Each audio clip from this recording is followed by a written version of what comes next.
ওয়াল আসর ইন্নাল ইনসানা লাফি খুসর।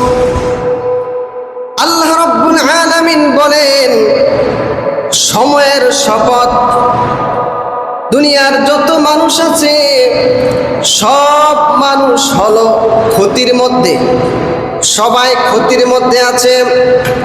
তবে কারা ক্ষতির মধ্যে নাই? আল্লাহ বলেন, ইল্লাল্লাযীনা আমানু ওয়া আমিলুস সালিহাত। যারা দুনিয়াতে নেক আমল করে তারা ক্ষতির মধ্যে নাই, এবং যারা মুমিন তারাও ক্ষতির মধ্যে নাই। কি বলছেন? আল্লাহ বলেন দুনিয়ার সব মানুষ ক্ষতিগ্রস্ত, তবে যারা মুমিন আর দুনিয়া থেকে যারা দুনিয়ার মধ্যে থেকে যারা নেক আমল করে তারা ক্ষতিগ্রস্তের মধ্যে না। আমার ভাইরা, আল্লাহ রাব্বুল আলামিন এখানে সময়ের শপথ করেছেন, কারণ দুনিয়ার মানুষ শপথ যখন করে, কোনো দামি জিনিসের শপথ করে, যেটা গুরুত্বপূর্ণ বিষয় এটার শপথ করে, আল্লাহ রাব্বুল আলামিন এখানে সময়ের শপথ করেছেন। কারণ সময় একটা অমূল্য একটা সম্পদ। এই সময়টাকে যদি বান্দা কাজে লাগায়, বান্দা দুনিয়ার লাইনও যদি সময়টাকে কাজে লাগায়, সে দুনিয়ার লাইনে সফল হতে পারবে। আবার আখিরাতের লাইনও যদি বান্দা সময়টা কাজে লাগায়, ওই বান্দা পরকালে সফলতা অর্জন করতে পারবে। এর ব্যতিক্রমে কোনো বান্দা যদি সময়টাকে অপচয় করে, সময়টাকে নষ্ট করে, তাহলে দুনিয়ার লাইনও বান্দা আগাতে পারবে না, এবং আখিরাতের লাইনও বান্দা আগাতে পারবে না। ঠিক কিনা বলেন? দুনিয়াতে যদি আপনি ভালো ছাত্র হতে চান, তাহলে সময়টাকে কাজে লাগান। সময়টা কাজে লাগায় যদি সে লেখাপড়া করে, তাহলে সে তো ভালো রেজাল্ট করতে পারবে। এই বান্দা দুনিয়াতে যদি সে টাকাওয়ালা হতে চায়, পয়সাওয়ালা হতে চায়, তাহলে যে কাজ করে না কেন ওই কাজের মধ্যে যদি সময়টাকে কাজে লাগায়, তাহলে ওই বান্দা সফল হতে পারবে। মনে করেন দুই ভাই বিদেশ গিয়েছে, একজনের 8 ঘন্টা করে কাম, 8 ঘন্টা করে সে কাজ করার সুযোগ আছে। কিন্তু যদি একজন 8 ঘন্টা করে ঘুমায়া পড়লো, আরেকজন যদি 8 ঘন্টার পর ওভার টাইম করলো 2 ঘন্টা, আচ্ছা বলুন তো, যেই বান্দা সময়টাকে, ঘুমের সময়টাকে, রেস্টের সময়টা কাজে লাগাইলো, ওই বান্দা তো ওই ব্যক্তি থেকে একটু আগে গেল, কিছু টাকা বেশি পাবে। ঠিক কিনা? কিছু টাকা তো বেশি পাবে। আমার ভাইরা, বুঝাতে চাইলাম দুনিয়ার লাইনও যদি সফল হতে চাও, তাহলে সময়টাই কাজে লাগাও। আখিরাতের লাইনও যদি বান্দা সফল হতে চাও, তাহলে আপনাকে আমাকে সময়টা কাজে লাগাইতে হবে। আমার ভাইরা, দুনিয়ার মানুষ সকাল থেকে সন্ধ্যা পর্যন্ত আল্লাহর নাফরমানির মধ্যে কাটায়া দেয়, আল্লাহকে ডাকে না। কিন্তু যেই বান্দা তার সময়টাই কাজে লাগায়া সকালবেলা কোন শীতের মধ্যে আরামের বিছানাকে ত্যাগ করে ওই বান্দা যদি নামাজ পড়তে আসে, আবার জোহরের যখন সময় হয়ে গেল, ওই বান্দাটাকে সময়টা কাজে লাগায় জোহরের নামাজ পড়লো, আসরের নামাজ যখন সময় হয়ে গেল, ওই বান্দা আসরের নামাজ পড়লো, মাগরিব এশা প্রত্যেকটা ওয়াক্তে যদি সময়টা কাজে লাগায়া যদি বান্দা নামাজগুলো আদায় করে আল্লাহর বিধানগুলো পালন করতে পারে, তাহলে ওই বান্দা দুনিয়ার লাইনে যেমন সময়টা কাজে লাগানোর কারণে সফল হতে, দুনিয়ার লাইনে ওই বান্দা পরকালের লাইনে সময়টা কাজে লাগানোর কারণে কাল কিয়ামতের ময়দানে 5 ওয়াক্ত নামাজকে আল্লাহ তাআলা জান্নাতুল ফেরদাউসের মেহমান বানায়া দিবে। সুবহান। আমার ভাইয়ের জন্য আল্লাহ বলল আসর, সময়ের শপথ। এ যুবক ভাই, এ বৃদ্ধ বাবাজিরা, আজকে যে সময়টাকে আল্লাহ আমলের জন্য দিয়েছেন, বান্দা এই সময়টাকে অবাধ্যতার মধ্যে কাটায়া দেয়। এই সময়টাকে যুবক ভাইরা বন্ধু বান্ধবের পিছনে কাটায়া দেয়, এই সময়টাকে অন্য জায়গায় কাটায়া দেয়, দুনিয়ার লাইনে দেখে সন্তানের পিছনে কাটায়া দেয়, সংসারের পিছনে কাটায়া দেয়। কিন্তু আল্লাহ তাআলা যে সময় আল্লাহ আপনাকে দান করেছেন, যিনি দান করেছেন, কিন্তু তার জন্য আমাদের সময় হয় না, তাকে ডাকার সুযোগ আমাদের হয় না, ঠিক কিনা? সময়টা কার? এই যে হায়াত দিয়েছেন, কে দিয়েছে? আল্লাহ দিয়েছে।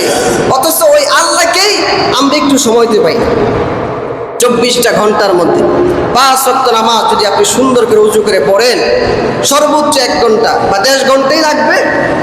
হ্যাঁ, আল্লাহ বলেন 24 ঘন্টা তোমার জন্য, 23 ঘন্টা তুমি তোমার লাইনে খরচ করো, 1টা ঘন্টা আমি আল্লাহকে ডাকো। যদি ডাকতে পারো তাহলে 24 ঘন্টা পুরাটা সময় আমি আল্লাহ তোমার নেকি দ্বারা পরিপূর্ণ করি। সুবহানাল্লাহ। আমার ভাইয়েরা, ওই বান্দা যদি ফজরের নামাজ পড়ে জোহর পর্যন্ত কোনো আমল যদি নাও করে, নবীজি বলেন এই সময়ের মধ্যে যদি বান্দা অগোচরে কোনো ছোট ছোট গুনাহ হয়ে যায়, তাহলে ওই বান্দার এই গুনাহগুলো ফজরের নামাজের কারণে আল্লাহ মাফ করে দিবে। আবার যখন জোহরের নামাজ পড়ে, ওই জোহর থেকে আসর পর্যন্ত যদি বান্দার ছোট ছোট গুনাহ হয়, তাহলে আল্লাহ রাব্বুল আলামিন তার গুনাহগুলো ক্ষমা করে দিবেন।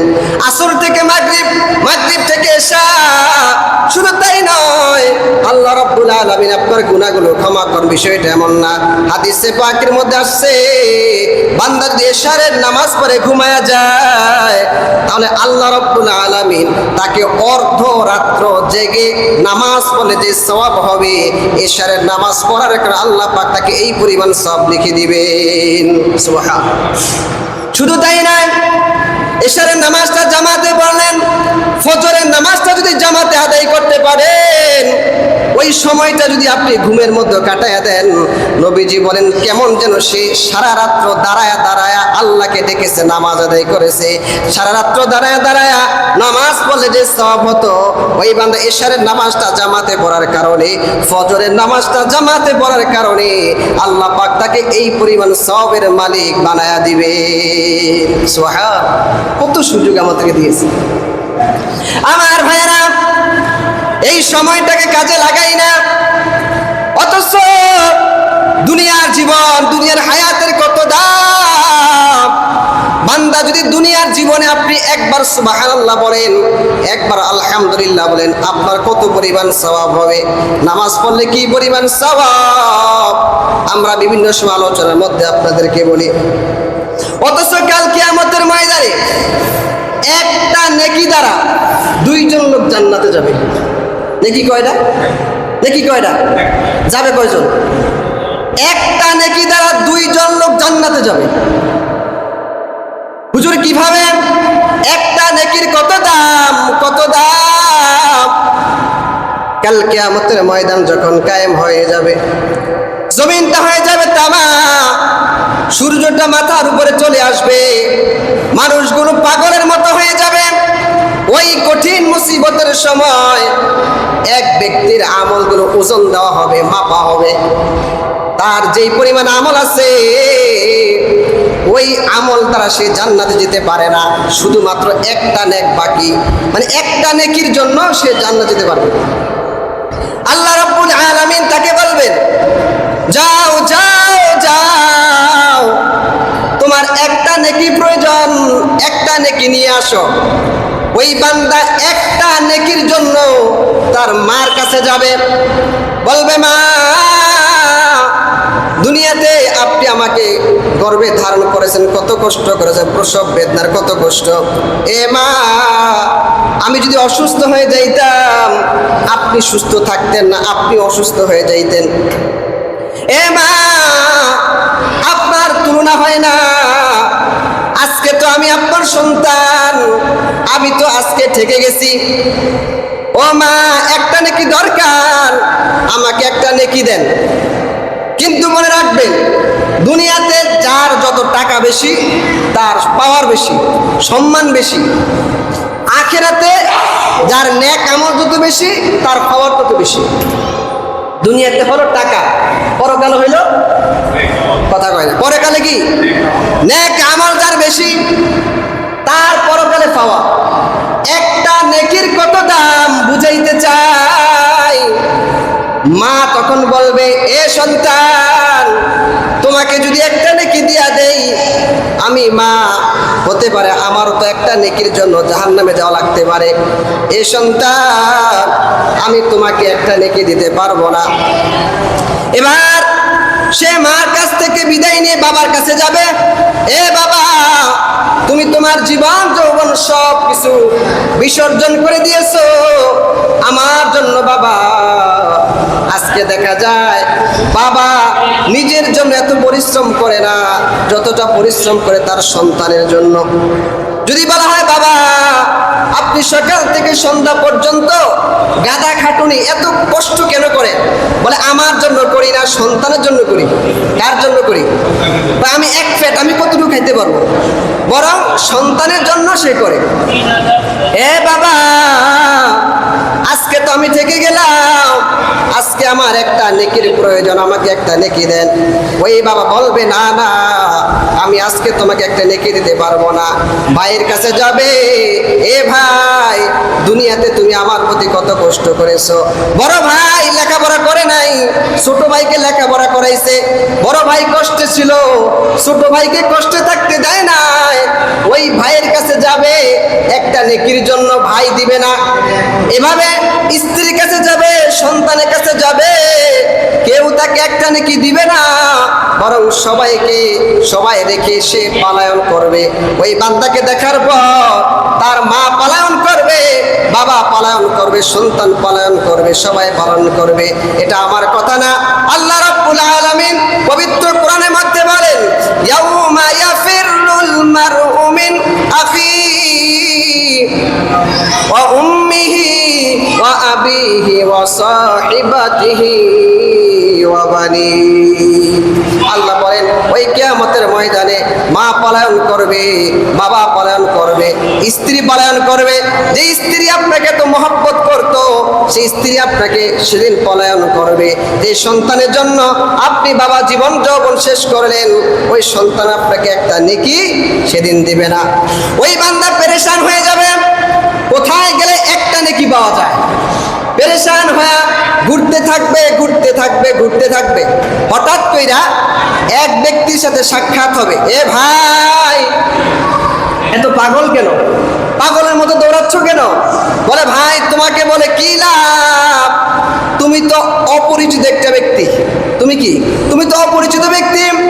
আমি আমার মার কাছে গেলাম, মা আমাকে একটা নেক দেয় নাই। বাবার কাছে গেলাম, বাবা দেয় নাই। ভাইয়ের কাছে গেলাম, ভাই দেয় নাই। সন্তানের কাছে গেলাম, সন্তান দেয় নাই। স্ত্রীর কাছে গেলাম, স্ত্রী দেয় নাই। তোমাকে বলে কি লাভ? বলে লাভ হইতেও তো পারে। বলো কেন ঘুরতেছ? বলে আমার যে নেক আছে, ওই নেকির মধ্যে একটা নেকি হলে আমি জান্নাত পাই। কয়টা নেকি? একটা নেকি হলে জান্নাত পাই। বলে ভাই আমি দুনিয়াতে যত নেক আমল করছি, দুনিয়ার জীবনে কোনো নেক আমল করতে পারি না, শুধু নাফরমানির মধ্যে কাটাইয়া দিছি। সকাল থেকে সন্ধ্যা পর্যন্ত আমি আল্লাহর কোনো বিধান পালন করতে পারি নাই। আমি ফজর পড়ি নাই, জোহর পড়ি নাই, আসর পড়ি নাই, মাগরিব পয়সার পড়ি নাই। আমার কোনো ভালো কাজ নাই। তবে দুনিয়ার জীবনে শুধু আমার মাত্র একটা নেক ছিল। কয়টা? ওই ব্যক্তির দরকার কয়টা? একটা। আর ওনার আছে কয়টা? ওনার কোনো নেক নেই, আছে শুধু একটা। এবার সে বলতেছে আমি তো একটা নেকি দ্বারা জান্নাত যেতে পারবো না। একটা কাজ করো, আমি তো এমনি জাহান্নামে যাবো, তাহলে তুমি একটা নেকি নিয়ে জান্নাতে যাও। এবার সে বলবে দাও ভাই আমাকে একটা নেকি দাও। ওই একটা নেকি নিয়ে আল্লাহর কাছে হাজির। কি ব্যাপার, একটা নেকি নিয়ে আসছো নাকি? বলে হ্যাঁ আমি তো একটা নেকি নিয়ে আসছি। তাহলে পরিপূর্ণ হয়ে গেল, এবার সে জান্নাতে যেতে পারবে। এবার আল্লাহ রাব্বুল আলামিন বলবেন তুমি তো একটা নেকি তোমার শর্ট ছিল, একটা নেকি তোমাকে কে পূরণ করে দিল? বলে আমার মা দেয় না, বাবা দেয় না, সন্তান দেয় না, অপরিচিত এক লোক আমাকে একটা নেকি দান করেছে। বলে তাকে নিয়ে আসো। তাকে নিয়ে আসা হলো। বললো তুমি কেন তাকে একটা নেকি দিলা? বলে আল্লাহ আপনি তো দুনিয়াতে বলেছেন আপনি হলেন রহমান, আপনি হলেন দয়ালু, আর আপনি দয়া করাকে পছন্দ করেন। আল্লাহ আমি চিন্তা করলাম আমি একটা নেকি দ্বারা তো জান্নাত যেতে পারবো না, তাকে একটা নেকি দিলাম সে জান্নাতি হয়ে যাক আর আমি জাহান্নামী হয়ে যাই। এই জন্য ওই বান্দাকে আল্লাহ বলবেন, এ বান্দা, তুমি তো দুনিয়াতে মানুষের প্রতি দয়া দেখাও নাই, কিন্তু দয়া কেমন গুরুত্বপূর্ণ একটা আমাল, অন্যের উপকার করা কেমন গুরুত্বপূর্ণ একটা আমাল। এ বান্দা, আমি আল্লাহ হলাম রহমান, আমি আল্লাহ হলাম দয়ালু। কেননা দুনিয়াতে সকাল থেকে সন্ধ্যা পর্যন্ত বান্দা আমার নাফরমানি করে, কিন্তু আমি আল্লাহ কখনো রাগ করে তার খাবার বন্ধ করে দেই না, আমি রাগ করে কখনো তার পানি বন্ধ করে দেই না। আমি আল্লাহ যদি চাইতাম তাহলে তার খাবার, আমি তাকে এমন অসুস্থ বানাইতে পারতাম তার পেটের ভিতরে আর খাবার চাইতো না। এমন কিছু মানুষ আছে না, এমন অসুস্থ, পেটের ভিতরে খাবার দিলে বমি করে দেয়, আছে না? আল্লাহ বলেন, আমার নাম রহমান, এজন্য আমি তাকে দয়া করে খাবার বন্ধ করে দেই না। আমি আল্লাহ যদি তার প্রতি নারাজ হইতাম, এক মুহূর্তের জন্য, এক মিনিটের জন্য যদি তার শ্বাসটা বন্ধ করে দিতাম, দুনিয়ার কারোর সামর্থ্য ছিল না। আমি আল্লাহ যদি বন্ধ করে দিতাম, দুনিয়ার কোনো ডাক্তার আবার ভিতরে ঢুকার মতো ক্ষমতা নাই। আছে? আসেনি? আল্লাহ যদি এক মিনিটের জন্য কারো শ্বাস বন্ধ করে দেয়, দুনিয়ার কোনো ডাক্তার পারবে ভিতরে আবার ঢুকাইতে? পারবে না। আল্লাহ বলেন, আমি হলাম দয়ালু, আমি হলাম রহমান। যেহেতু তুমি, আমি আল্লাহর দয়া দুনিয়ার জীবনে তুমি দেখাও নাই, পরকালে তুমি তার প্রতি দয়া দেখাইছো। আমি আল্লাহ তুমি তার প্রতি দয়া দেখানোর কারণে আমি আল্লাহ তোমার প্রতি সন্তুষ্ট হইলাম। আমি আল্লাহ বললাম, তুমি যেমন দয়া করছো, আমি আল্লাহ তোমাকে দয়া করলাম, বরং তুমি একটা নেকি দ্বারা তুমিও জান্নাতে যাও এবং তোমার সাথে এই লোকটাকে নিয়ে আল্লাহর জান্নাতে চলে যাও। সুবহানাল্লাহ। নেকি কয়টা? জান্নাতে গেল কয়জনে? 2 জন। চিন্তা করতে পারেন, একটা নেকির জন্য সে জাহান্নামী হয়ে যাচ্ছিল, আর আরেকটা নেকি দ্বারা সে, একটা নেকি তার পুঁজি ছিল, বলেন একটা নেকি তাকে কোথায় নিয়ে গেল? জান্নাতে নিয়ে গেল। চিন্তা কর, একটা নেকির কত দাম আমার ভাইরা। অথচ আজকে দেখা যায় আপনি আমি নেক আমল করতে চাই না। এখন হুজুর, নেক আমল কি জিনিস এটা আমরা অনেকেই বুঝি না। আমরা মনে করি নেক আমল হলো নামাজ রোজা করা, হজ যাকাত করা, এগুলোই মনে নেক আমল না। একটা বিষয় মাথায় রাখবেন, মুমিন যে মুমিন, যেই ব্যক্তি মুমিন, তার প্রত্যেকটা কাজ সওয়াব। প্রত্যেকটা কাজ কি? সওয়াব। আমার ভাইয়েরা, একজন মুমিন সে যদি খাবার খায়, এই খাবার খাবে, এই খাবারটা তার সওয়াব হবে। একজন মুমিন পানি পান করবে, এই পানি পান করাটাও তার জন্য সওয়াব। একজন মুমিন সে যদি টয়লেটে যায়, ওই টয়লেট করবে, এটাও তার জন্য সওয়াব। একজন মুমিন মসজিদে আসছে, এটাও সওয়াব। আমার ভাইরা, মুমিন বান্দা যেই কোনো কাজ করবে, প্রত্যেকটা কাজ হবে সওয়াবের। তবে শর্ত হলো 2টা। শর্ত কয়টা? 2টা। এই 2টা শর্ত মেনে বান্দা যা করবে সব তার হবে সওয়াব। 1 নাম্বার, যা করবে, যা বলবে সব হইতে হবে আল্লাহর বিধান মোতাবেক। কার বিধান মোতাবেক? আল্লাহর বিধান মোতাবেক। 2 নাম্বার, যা করবে, যা বলবে সব হইতে হবে রাসূলের তরিকায়। কার তরিকায়? রাসূলের তরিকায়। এই 2টা বিধান মেনে বান্দা খাবার খাবে, ইবাদত। বান্দা রোজা রাখবে, ইবাদত। বান্দা হাঁটবে, ইবাদত। বান্দা টয়লেট করবে, ইবাদত। শর্ত কয়টা? 2টা। সব আল্লাহর বিধান মোতাবেক আর রাসূলের তরিকা মোতাবেক। আমার ভাইরা, আপনি টয়লেটে যাবেন, যদি টয়লেটে যাওয়াটা রাসূলের তরিকা মোতাবেক হয়, নবীজি বলছেন, যখন তোমরা টয়লেটে যাইবা, বাম পা দিয়ে টয়লেটে যাইবা। টয়লেটে যাওয়ার সময় মাথায় কিছু রাখবা, এরপরে ঢিলাগুলো ব্যবহার করবা। এই সুন্নাহগুলো যদি আপনি মানেন, তাহলে আপনার যতক্ষণ টয়লেট করবেন, শুধু টয়লেট হবে না, আপনার সওয়াব হবে। কি হবে? সওয়াব হবে। শুধু তাই না, আপনি যদি খাবার খান, ওই খাবারটা যদি রসুলের তরিকা মোতাবেক খান, আপনি খাইলেন খাবার, আপনার নামাজ পড়লে যেমন সওয়াব হইতো, ওই খাবার খাওয়াটা আপনার সওয়াব হবে। কি হবে? খাবার খাওয়াটা সওয়াব হবে।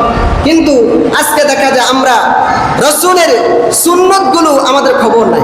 দেখেন, মুমিন বান্দা প্রত্যেকটা পদক্ষেপে রাসূলের সুন্নত আছে। কি আছে? রাসূলের সুন্নত। আর রাসূলের সুন্নত মানে কি? মানে আমরা যেই কোনো কাজ করি, ওই কাজটা রসুলও তো করেছেন, করে না? রসুল আমাদের মতো খানা খায় নাই? খাইছে কিনা বলেন?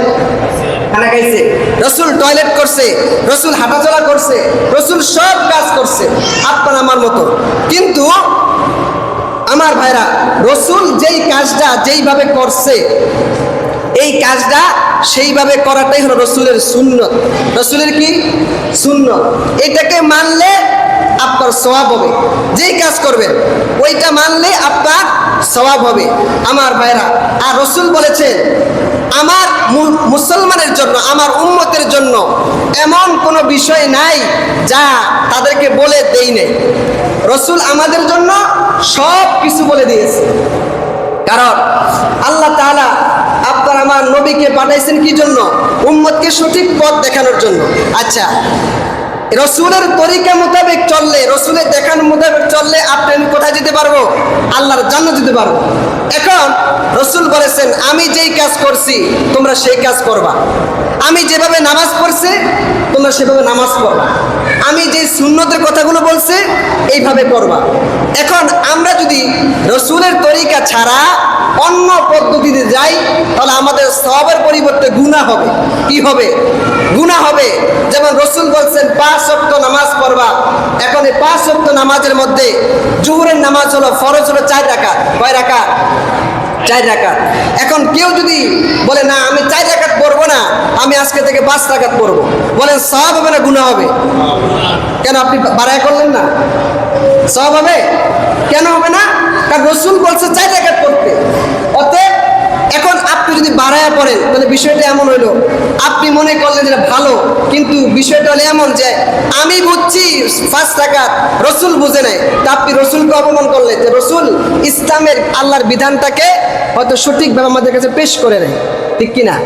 এজন্য হয়তো আপনি আমি রসুলকে হয়তো ভালোবাসার পরিবর্তে আরো গুনাহ কামাই করলাম। যে রসুল বলছে এখানে 4 রাকাত নামাজ পড়তে, আপনি আমি সেখানে 4 রাকাত নামাজ পড়তে হবে আমার ভাইরা।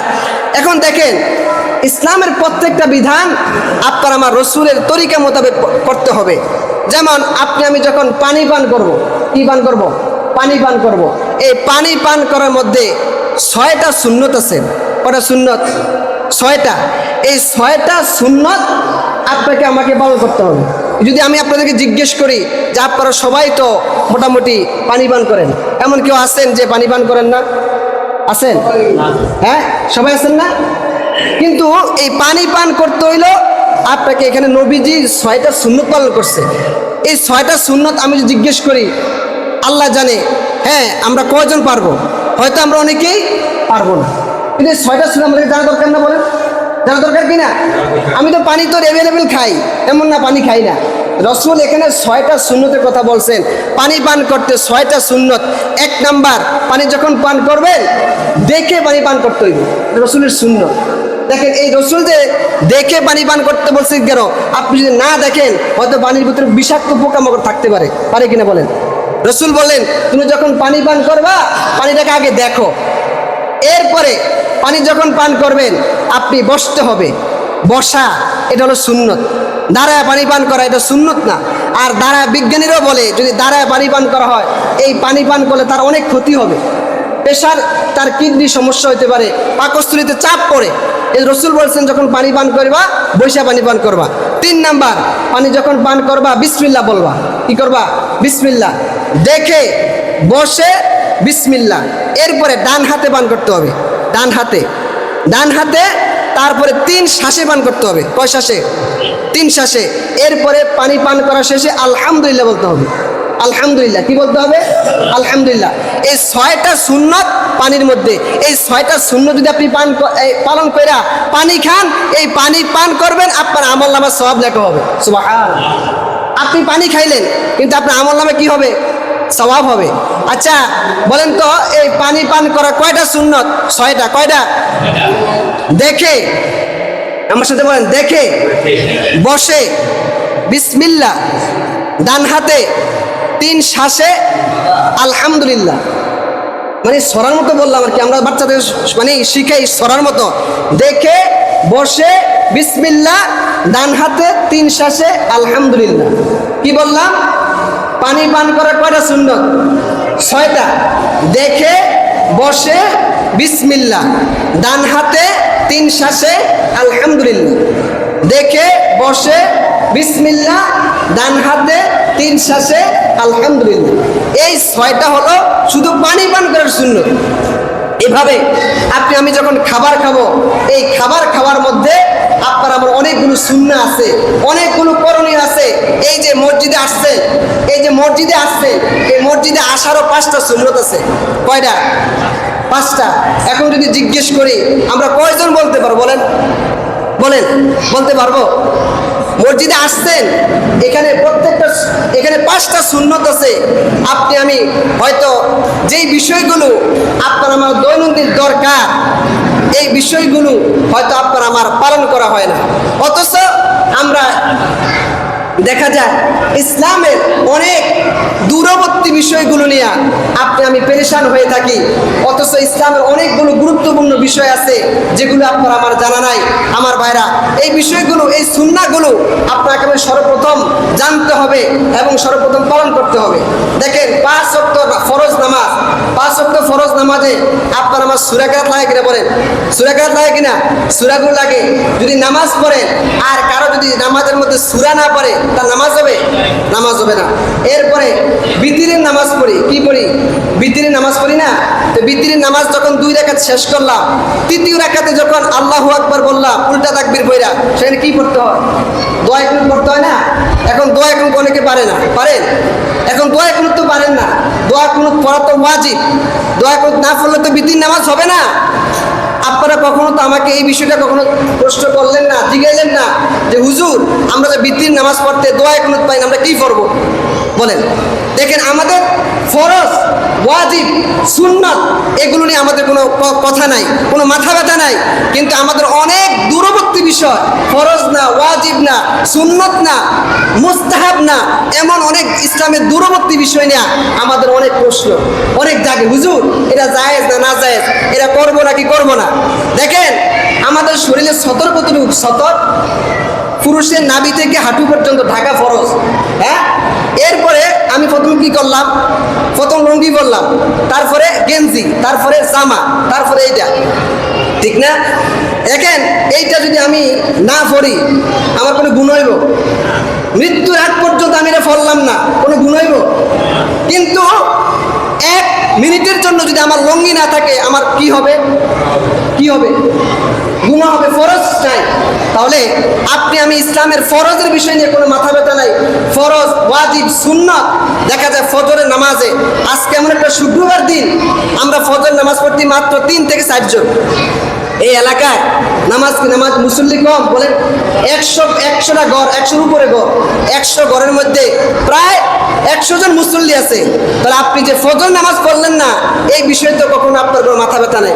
আমার ভাইরা, কাল কিয়ামতের ময়দানে আমাকে এই ফরজের ব্যাপারে জিজ্ঞেস করা হবে, সুন্নতের ব্যাপারে জিজ্ঞেস করা হবে, ওয়াজিবের ব্যাপারে জিজ্ঞেস করা হবে।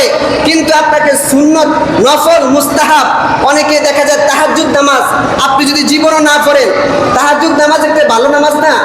তাহাজ্জুদ নামাজ যদি কিয়ামত পর্যন্ত যদি আপনি তাহাজ্জুদ না পড়েন, আপনি জাহান্নামে যাবেন না। 1 ওয়াক্ত যদি ফজরের নামাজ না পড়ে, আপনাকে জাহান্নামে যাওয়া লাগবে, ঠিক কিনা বলেন? কিন্তু আমাদের মৌলিক বিষয়, ফরজ বিষয় নিয়ে এত ঝামেলা নাই। যত বিষয় ঝামেলা হলো মুস্তাহাব, মানে এটা নিয়ে ঝামেলা। কিন্তু পিছনে আমার লঙ্গি ঠিক আছে কিনা, এই বিষয়ে আমাদের কোনো মাথা ব্যথা নেই। ইসলামের কত বিষয় আছে, নামাজ শিখেন, সূরা কেরাতগুলো শিখেন, দোয়া কুনুতগুলো শিখেন, আত্তাহিয়াতু শিখেন, আর তারপরে আমাদের সুন্নত, নফল কত আমল আছে। শুধু পানি পান করতে কয়টা সুন্নত? বলেন, কয়টা? পানি পান করতে 6টা সুন্নত হয়, তাহলে খাবার খাইবেন, আরো কত কাজ আছে, এই বিষয়গুলো আপনার আমার কোনো জানা নাই, এগুলো নিয়ে কোনো আলোচনাও নাই, কোনো সময় এগুলো নিয়ে আলোচনা নাই। আর কত দূরবর্তী বিষয় নিয়ে আমাদের কত প্রশ্ন। আল্লাহ রাব্বুল আলামিন আপনাকে আমাকে বিশেষ করে রসুলের প্রত্যেকটা সুন্নত পালন করার তৌফিক দান করছে, আমিন। তাহলে আজকে আমার মৌলিক বিষয় হলো, আমাদের শিক্ষণীয় বিষয় হলো পানি পান করার 6টা সুন্নত। কয়টা সুন্নত? দেখে বসে বিসমিল্লাহ, ডান হাতে 3 শ্বাসে আলহামদুলিল্লাহ। আপনি যদি এই একটা আমল মৃত্যু পর্যন্ত করে যেতে পারেন, এই একটা আমল হইতে পারে আল্লাহ পাক আপনাকে জান্নাত দিতে পারে। কি বলেন, পারে কি পারে না? বলেন তো। আমি আগে একটা ঘটনা শুনেছি, একটা নেকি দ্বারা কয়জন জান্নাতে গেছে? কয়জন? দেখি কয়টা? একটা নেকি দ্বারা যদি আল্লাহ 2 জনকে জান্নাতে যেতে পারে, তাহলে এই পানি খাওয়ার একটা সুন্নত, আমরা যখন পানি পান করব দেখে পান করব। দেখেন, আর যদি আমরা এই সুন্নতগুলি পালন করি আমাদেরই লাভ। দেখে পানি পান করলেন, ক্ষতিকর জিনিস থাকলো না। বৈশা পান করলেন, আপনার শরীরে উন্নতি হবে। বিসমিল্লাহ বলেন, আল্লাহর নাম লইলেন, হ্যাঁ, দেখে বসে বিসমিল্লাহ, ডান হাতে 3 শ্বাসে, এক ডকডক করে পানি পান করবেন না। এগুলো যদি আমরা বৈজ্ঞানিক ব্যাখ্যা দেই, বিজ্ঞানীরাও বলেছে যারা এক নিঃশ্বাস যদি পানি পান করেন, এই পানি দ্বারা আপনার পেটের ভিতরে হয়তো নাকটা ওঠার সম্ভাবনা আছে কিনা বলেন? 3 শ্বাসে যদি পানি পান করেন। আর রাসূলের প্রত্যেকটা সুন্নাত, মানে রাসূল যেভাবে বলছেন এইভাবে করার মধ্যে আমাদের কল্যাণ আছে। কি আছে? কল্যাণ আছে। আমরা যদি এর ব্যতিক্রমে যদি করতে যাই, আমরা যদিও মনে করি ভালো, কিন্তু এই ভালো না। এই ভালো কি না? ভালো না। আল্লাহ রাব্বুল আলামিন আমাদের সবাইকে পানি পান করার 6টা সুন্নাত আদায় করে আমাদেরকে পানি পান করার তৌফিক দান করুক। ওয়া আখিরু দাওয়ানা আলহামদুলিল্লাহি রাব্বিল আলামিন। আসসালামু আলাইকুম ওয়া রাহমাতুল্লাহি ওয়া বারাকাতুহু।